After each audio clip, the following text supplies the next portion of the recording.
you. Good morning. Our speaker this morning is Tom Hanson. Tom is a former U.S. Foreign Service officer with postings in East Germany, France, Norway, Sweden, and the Soviet Union, including Georgia. Tom opened U.S. embassies in Mongolia and Estonia. He has served in the Foreign Relations Committee of the U.S. Senate and House of Representatives. He has been director for NATO and European Affairs at the Atlantic Council of the U.S. in Washington, D.C. Tom is currently a diplomat in residence at the Allworth Institute of International Affairs at the University of Minnesota, and he teaches diplomacy at Carleton College. Tom is president of the local chapter of Committee on Foreign Relations. He is co-chair of Minnesota International Business Council, and he's on the board at the Russian Museum. Tom speaks regularly around the U.S. and internationally on international affairs. He holds a degree from the University of Minnesota, a bachelor's degree from the University of Minnesota, and graduate degrees from the Fletcher School of Law and Diplomacy, the Institute of Advanced International Studies in Geneva, Switzerland, and the National School of Administration in Paris, France. Tom has just returned from Bulgaria, where he presented to the International Press Corps, including the managing director of the European Associated Press, and where he received a standing ovation. This morning, Tom will update that presentation for us. Tom. Thank you, Larry. We'll just get the text set up here. Just take a second.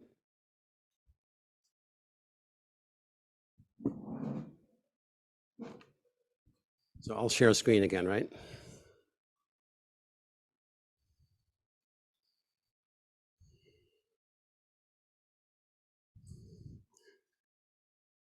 There it is. Okay.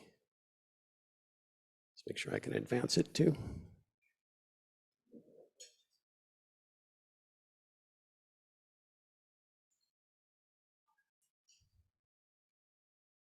There we go. Okay. Well, it's a real pleasure to be here. Thanks for inviting me. Larry, thanks for that kind introduction. I'll be talking about what's happening in the world today, the trends. Actually, we probably ought to be doing this at a happy hour with a lot of drinks, but I admire your fortitude to take on these issues so early in the morning. I'm not pessimistic about what I'll describe. We've been through difficult times before. I'd mentioned that this Friday at the Mall of America, they will mark the 50th anniversary of the end of the Vietnam War. And along with Governor Walz and Amy Klobuchar, Larry Mahoney will be speaking at that event. So Larry, I'm planning to attend to hear what you say. Anyway, so I'm going to make 5 basic points today, hopefully briefly enough that we have time to have a few questions if there's interest. The first point is that this is an unprecedented year of elections around the world. It's estimated that 60 countries or more, 3 billion people, are going to the polls. And this is important, obviously, especially for the United States. At this time, Joe Biden and his administration are framing all of the issues internationally in terms of autocracy versus democracy. I think Joe Biden deeply believes in this. When he speaks about it, you can just see the fervor. As a framing device, it's some people criticize it. How do you define a democracy? We have a lot of very close allies that are not democracies. But in any event, the concept is important. And so the elections so far that have taken place all around the world, I think there are sort of 3 trends that we see. Number one, there have been a number of well-managed elections in which opposition parties have done well. Taiwan, for example, the more pro-China parties actually did much better than expected in that election, and that may have a calming effect actually, on what's happening with China and Taiwan, potentially. In India, Narendra Modi won the election, but he no longer has a majority, so he's having now to readjust his policies in the important country of India. So these are good examples of democratic elections and change. The second type of result are all too frequent, and they are managed democracies. There are more and more countries that hold elections, but in fact, they are being jerry-rigged. A lot of times, once elected, leaders will start to manipulate the democracy. This is happening in many countries. Russia, of course. There was a peace candidate that was getting a lot of signatures and support from young Russians, and the Electoral Commission in Russia decided that the signatures were bogus and he was disqualified. It would have been interesting if he had run. Now, Pakistan just had a totally managed election in which the person who won is not allowed to take office. So that's the second trend. And the third trend, and we saw this with the European elections that just took place, and where France is actually having to call a new election, a significant right-wing shift that's happening in the West, based on a number of issues, primarily immigration. That seems to be the common thread in many of these countries now that are tipping further and further to the right. Where this goes, I don't know. Currently in Europe, the conservative parties still have got the upper hand, but they're being worn down from the left and the right. Parties, many of them anti-EU, anti-Europe, along with being anti-immigration. So these trends are all out there. And this is important, how this evolves further. Now, the second point I want to make is that, to my mind, there are two underlying shifts that are underway in the world that you have to understand to see where the trends are going. The first shift, of course, is China and China's rise. China is interwoven into all issues today, as I'll describe. And if there's one issue that everyone in Washington agrees on in our highly polarized landscape in DC, it's China and the need to stand up to China, rightly or wrongly. The main problem is that China is pursuing a very effective geoeconomic strategy. They're not opening bases. They're not doing what we're doing. We have 800 bases around the world. We are very much a geopolitical sort of military presence out in the world. China is focusing on economics. So it's kind of chess and checkers in a way, the competition. But the thing that really is freaking Washington out is China's advances in technology, where they are now ahead of us in key, very key parts of the new economy emerging. They're probably 2 years behind on generative AI, ChatGPT, what NVIDIA is doing, but they're ahead of us in quantum, in hypersonics, and other key issues that have military implications. So that's the first shift. And I was going to mention, this is CFR, the Council on Foreign Relations. It does an annual risk assessment. This is actually part of the elections first point. As you can see, the high risks are in red, and there are two in the United States. One of them is risk of cyber threats, but the second one is our election in the fall. CFR has concluded that the number one risk globally, ahead of Ukraine or Gaza, is the US election. I guess because of its importance for the world, maybe that makes sense. Frankly, in the report, they're worried about violence around the election. I think that's overblown, but having just come back from Europe, I can tell you there's a lot of anxiety about what might happen here. So back to the second point now with China. China is cooperating increasingly with Russia, with Iran, with North Korea. So there's a concern in Washington that there may be a kind of a new, not an alliance, that's too strong, but a new sense of cooperation among these four countries. which is only adding to the concern. But China is not 10 feet tall. And this brings me to the second sort of deep shift. One is the rise of China. The other is the rise of the global South, which is becoming increasingly important in global affairs. Here you can see the UN's latest projection on population. And as you can see, the world is heading toward close to 11 billion, having been at about 2 billion at the beginning of in 1900. This is, you can't wrap your mind around this kind of population growth. But as you can see, China is peaking right now at about 1.4 billion and starting to decline, whereas India is continuing to rise. The UN projects that by the end of this century, China will be down to 770,000. In other words, it will have half the population it has today. This is at current trends. The Shanghai Statistics Office 2 months ago corrected that and said, no, 525,000. That's the Chinese projection for their population. I mean, as I say, a lot can happen between now and then. And so we'll just have to see. But the real story is the rise of the global South in terms of demographics. This is the world that my students will experience.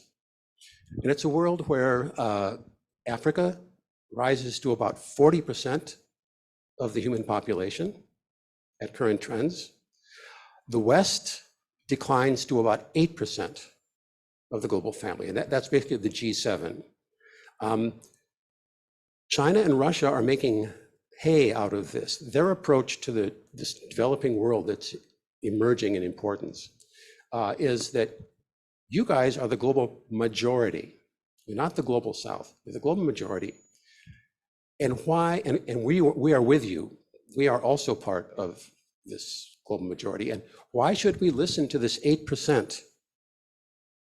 These countries that have been the former colonial predators and imperialists that have plagued you since the 19th century. This is the line that is being used now by China and Russia in the developing world, and rather effectively, I may say. So Washington is starting to wake up to the fact that this is emerging importance, and what really woke them up was the fact that the global South has not supported us on Ukraine or on Gaza. We've been a kind of a transatlantic, with Japan and Korea, alliance on these two issues. The rest of the world is going in a different direction. Two former National Security Counselor, Henry Kissinger, who passed away recently, and Zbigniew Brzezinski, each gave warnings in their last years, in their last articles. For Kissinger, the warning was, whatever happens, we have to have active diplomacy with other nuclear powers, always, to prevent the worst. So he was very upset in his last year that diplomacy had broken down completely with Russia, for example. He found that very dangerous because Russia is still a nuclear power. But for Brzezinski, in his final article before he passed away, he, having been an expert on Eastern Europe, he shifted gears and he said, a new historical narrative is emerging, a profound resentment against the West and its colonial legacy out in the development. He saw that happening already around 2017. And lo and behold, at the Munich Security Conference, which is the main event every year for NATO, and it issues a report every year of the state of affairs. It got a lot of attention this year because their conclusion was that there is currently a deep pessimism in the West about the economy, migration, and war. The pessimism is deepest in Germany, they concluded, where the pressures are building. Russia is no longer the top threat for most Western countries now. It's fallen to number 7 in Germany, number 12 in Italy. These other issues of immigration and migration and the economy are taking precedence. And they pointed out that their survey showed that there was far less pessimism among developing countries, where there's more, they see things changing potentially in a positive direction. And their final conclusion was there's a revolt coming from the global South regarding the hypocrisy of the West on the rules-based order. In other words, one set of principles here, another set of principles here, and that it's undermining our influence in the global South. Now, so those are the two deep trends. What's happening with China and what's happening with the global South. Now, moving quickly, we're facing three real crises right now: Ukraine, Gaza, potentially Taiwan. These are all latent crises that have been with us for decades and decades that are suddenly surging to the surface now. You know, the whole Gaza situation, late 1940s, creation of Israel, and all that's happened since. Taiwan, late 1940s, the Chinese Civil War. For the Chinese, it's an unfinished civil war that's getting more acute now. In Ukraine, late 1930s or 1930s, the Soviets engineered a famine, which the Ukrainians call the Holodomor. They see it as a genocide, actually, of the peasants in Western Ukraine, especially Western Ukraine. And in World War II, the Western Ukrainians fought on the side of the Nazis against the Eastern Ukrainians who were fighting with the Russians. So there are deep, deep problems in Ukraine. It's a very, beneath the surface, a very divided nation. And with the end of the Cold War, there was no treaty to regularize Russia's role in Europe. So all these things now are coming home to roost. So first, Ukraine. It's looking more and more apparent as if the Russians want to keep control of what Putin has always called New Russia, Novorossiya, that eastern fifth of Ukraine. They're really not strong enough to push toward Europe. There's a lot of fear now that Russia will just keep going and going and going and going. Most real analysts in DC right now think that's very unlikely, that Russia is actually quite weak, also demographically, and they're really pushing what they can do, especially as we start to respond more effectively. And the Russians themselves say that they want to turn east, that their future is in Eurasia, it's with China, it's with India, with Turkey, and they no longer are interested in Europe. That's what they say. Whether that's true or not, hard to say. Many problems that Ukrainians are running out of manpower, and more and more women are coming in.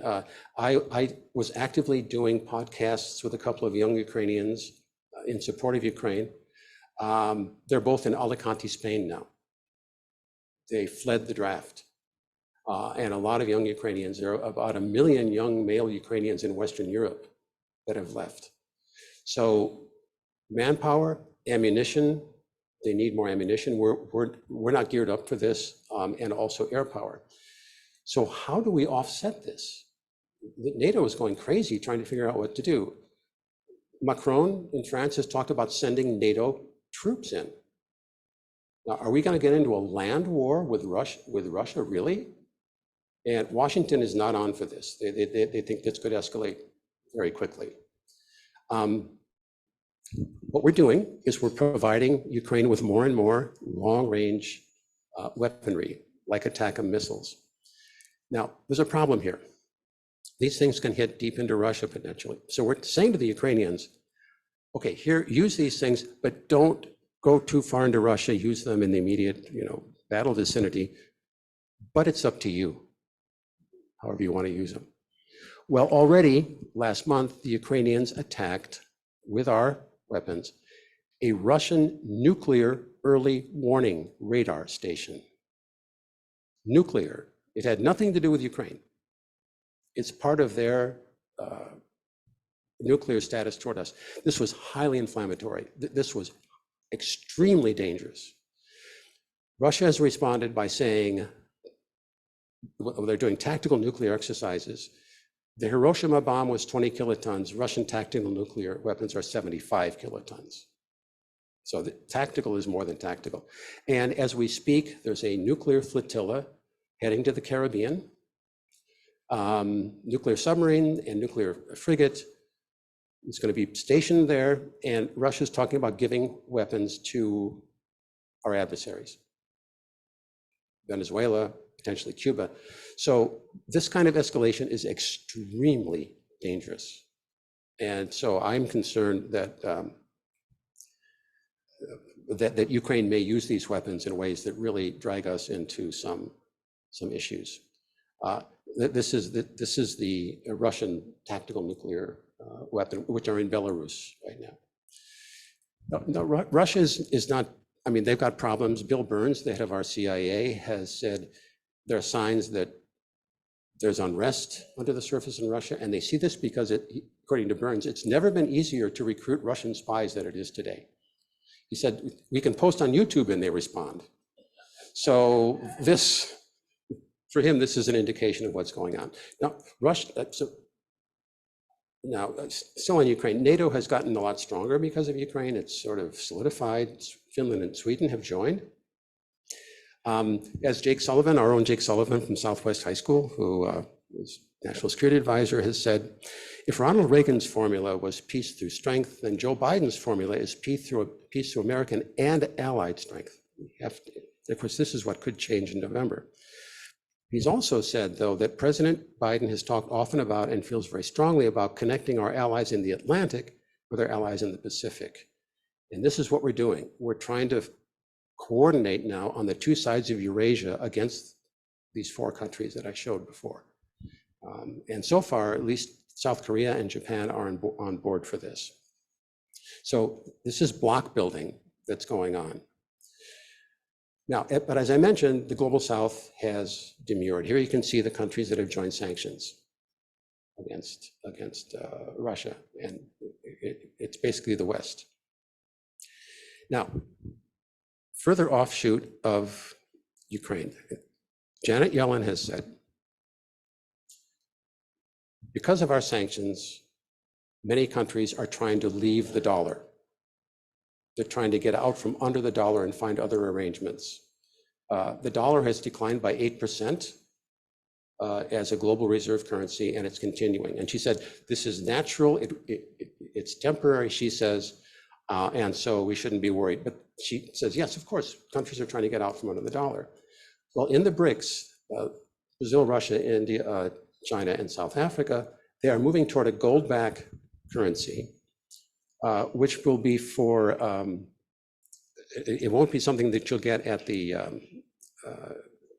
in currency exchange, but it'll be for settlement among nations of economic transactions. And in the fall, they're planning to institute this thing, and it's backed by gold. One reason gold is going up so fast is the Chinese are buying massive amounts of gold right now to back up this currency. And other central banks are too. So gold is a play right now. Now, and this gets into the second crisis that's emerging. And here you can see our debt is not helping here at all, as it heads toward $35 trillion. This also can undermine confidence in the dollar. If the dollar fades, we'll feel it in terms of inflation, particularly. Now we'll get into the Middle East briefly, because the BRICS are also expanding. 7 new countries came in: Argentina, Egypt, Ethiopia, Iran, Saudi Arabia, UAE. 7 more, including Thailand, Pakistan, Turkey, NATO member, are planning to join the BRICS, and 40 more are in the wings. This is not a military alliance, as I say, it's geoeconomic, but they are coordinating a lot more. When Saudi Arabia joined the BRICS, the alarm bells went off in Washington, big time. And Joe Biden last year did a 180-degree shift, having been very critical of Saudi Arabia, especially Mohammed bin Salman, for the Khashoggi assassination, and basically cutting off ties with Saudi Arabia. He did a volte-face and started pushing hard for reconciliation between Israel and Saudi Arabia, which had been the Trump policy too.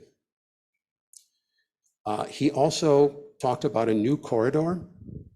The Chinese are building all kinds of infrastructure. So the thing in blue is Biden's new proposal as of last September for a corridor starting in India, coming through Saudi Arabia, Israel, Jordan, very important, into Europe. Which brings us to October 7th. Because Biden has said the reason that Hamas struck on October 7th was to block the reconciliation between Saudi Arabia and Israel. That's why they did it. And the Hamas leadership has said, yes, that is why we did it. Because this reconciliation would have ignored us. So all these things, as I say, China is interlinked into everything. Ultimately, it's the fear of China getting close to Saudi Arabia that led step by step to what we face now in Gaza. And as we know, Biden has embraced the Israelis. Well, I won't go into it. It's tragic. I mean, there's so much trauma, historical and presence on both sides that it's such a tragic situation. But it is causing an erosion of support, once again, among the global South. I see this among young students of mine. This is a formative experience for a generation of young Americans right now, what they're seeing, because they get their news in different ways from the way we do. They would no more listen to CNN than they would jump off a bridge. For them, CNN is it's old people watching decrepit politicians awash in a tsunami of pharmaceutical commercials, basically. They are on TikTok, they're on YouTube, they're getting all, and they're seeing graphic images, unfiltered images of what's happening out there. So, yeah, this is a serious situation, and obviously it's affecting the economy because we have to reroute in this way. In northern Israel, up to 80,000 people have had to leave for the south because of Hezbollah attacks. There's more and more indication that Israel may try to push Hezbollah above the Litani River. If you see down below, push them back out of range. We'll see whether that happens or not. And of course, there is a de facto alliance based on Iran that's in play too. So, fourth point, I'm almost near the end, so please, I'm so sorry about this.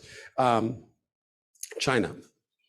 And as I said, China, it's an economic challenge, but it's above all a technological challenge right now. China is the only country to have launched a quantum satellite. They did this several years ago, and they pulled off quantum communication between Europe and China, Vienna and Tianjin. The reason that quantum is so important, first of all, it will speed up computing massively because it's not based on plus minus 1, 0. It's not binary. I've never met anybody who can explain in words what quantum is. Never. I mean, it's based on entanglement, and it's based on things coming together in a way we can't explain. Theoretically, they stay entangled even if they're on opposite sides of the universe. Okay, fine. But it can't be hacked. Since there's no there, if you get quantum communication, it cannot be hacked. So the Chinese have already done this, and they're planning now to instigate some of this, the Russians and the Chinese, in the BRICS context this fall. Washington is, I'm surprised the press isn't reporting this more because Washington is really up in arms about this stuff.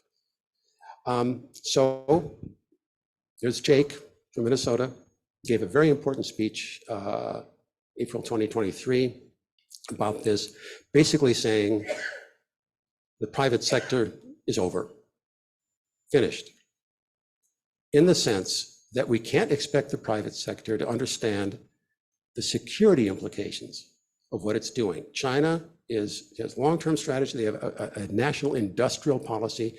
We haven't had a national industrial policy since 50s, maybe 60s. So this administration is trying to bring us back to a national industrial strategy. The free markets, I mean, the Economist magazine is going nuts about this. You know, they're free traders, right? And so they are criticizing this soundly. Because part of what we're doing is protectionist. We have very expensive subsidies trying to lure corporations to the US. We're trying to bring the supply chains here, up to $1 trillion now, given to German companies, Japanese companies, to TSMC in Taiwan to come here. So for the economists, this is like going back to the 1930s and the trade wars that got going in the 1930s. But for the Biden administration, there's no alternative, because to compete with China, we can't keep doing it the way we do. So for example, any US company that gets any of these subsidies, and they're all trying to get them, may not buy back its own stock and may not issue dividends. In other words, if you're going to make money, you got to plow it back into the economy and not squander it in a financialized, increasingly financialized US economy. So obviously the Republicans are not fully on board on this. Some are, people like Marco Rubio are for this, but otherwise not. So as this economy fragments, which is what it's doing, and we are trying to de-risk, the IMF has issued a report saying this is not de-risking at all. It's reshuffling the economy. What's happening is we're trading now with Vietnam, Mexico, but China is coming in the back door. They're investing heavily in these countries, and it's joint production. So we're still buying from the Chinese, actually, right? It's just that it's via, this is what the IMF says, via Mexico, and it's highly inflationary. Their big conclusion is that this is going to get global inflation really ramped up. Meanwhile, China is readjusting. It's shifting more and more to the global south. The regional comprehensive economic partnership is the strongest economic bloc in the world, ahead of NAFTA and the European Union. You can see some of our allies are involved here. China's at the center of this. A lot of supply chains are developing. So China is focused on Asia. Last year, they did more business with the Southeast Asian countries than they did with us. They did more business with the global south than they did with the US, EU, and Japan combined. So these are deep fundamental shifts that are going on in the global economy. And here you can see the largest blocks right now, according to the World Bank. So it's a changing world out there, and changing fast. So, you know, there's reason for optimism still. The Chinese, I don't think, want a war, and you know, at least there was a meeting between Biden and Xi that took place not long ago. My last point: there's a difficult trade-off right now. We are prioritizing geopolitics over the global threats that require intense cooperation with countries like China. Climate change, I mean, fentanyl. You know, when Nancy Pelosi visited Taiwan, the Chinese stopped all cooperation on fentanyl. The components of fentanyl all come from China. You know, criminal groups in China, and they stopped trying to crack down on them, and our fentanyl deaths skyrocketed. I think it's gonna be like 120,000 they're expecting now for last year, just fentanyl deaths alone. So how do we balance this competition with China with the need to cooperate with China? It's going to be a real poser. And my last point, and of course, climate's all about that. And with my students, I see more and more that they are focused on these issues, and they're kind of wondering why we're investing so much in the geopolitical competition when, to their minds, being young and facing the results of climate change, they see this as the challenge of their generation. So there are all kinds of tectonics going on. I hate to say this, but a lot of my students are looking at Robert F. Kennedy Jr., which I just, you know, it's like, anyway, that's kind of what's happening. So final point, AI.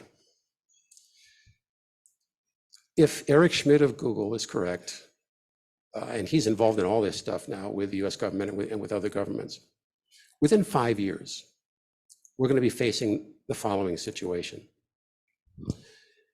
And by the way, Jensen Huang of NVIDIA just gave a mind-bending presentation at a conference in Taiwan. I recommend this online.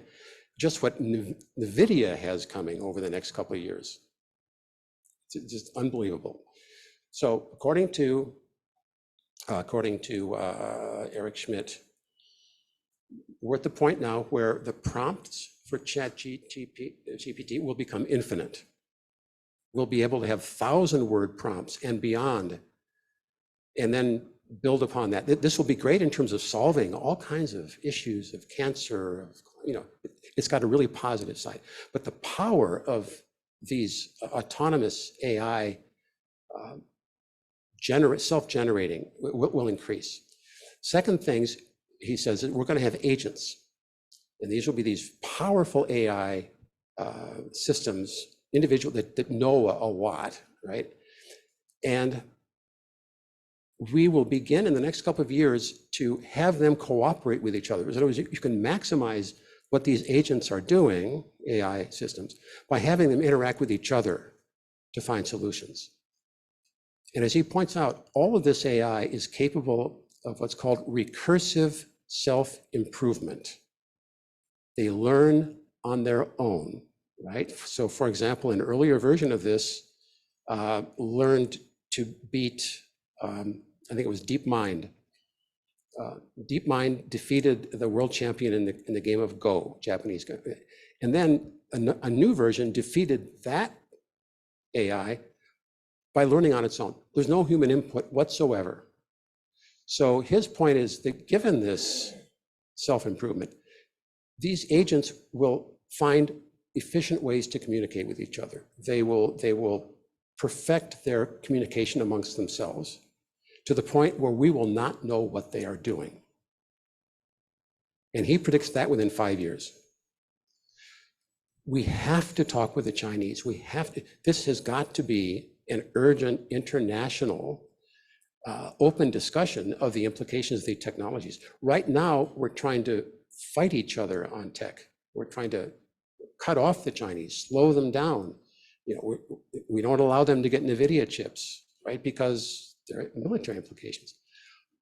But so this balance between geopolitics and fear of countries and the real situation we're in is only going to get more complicated.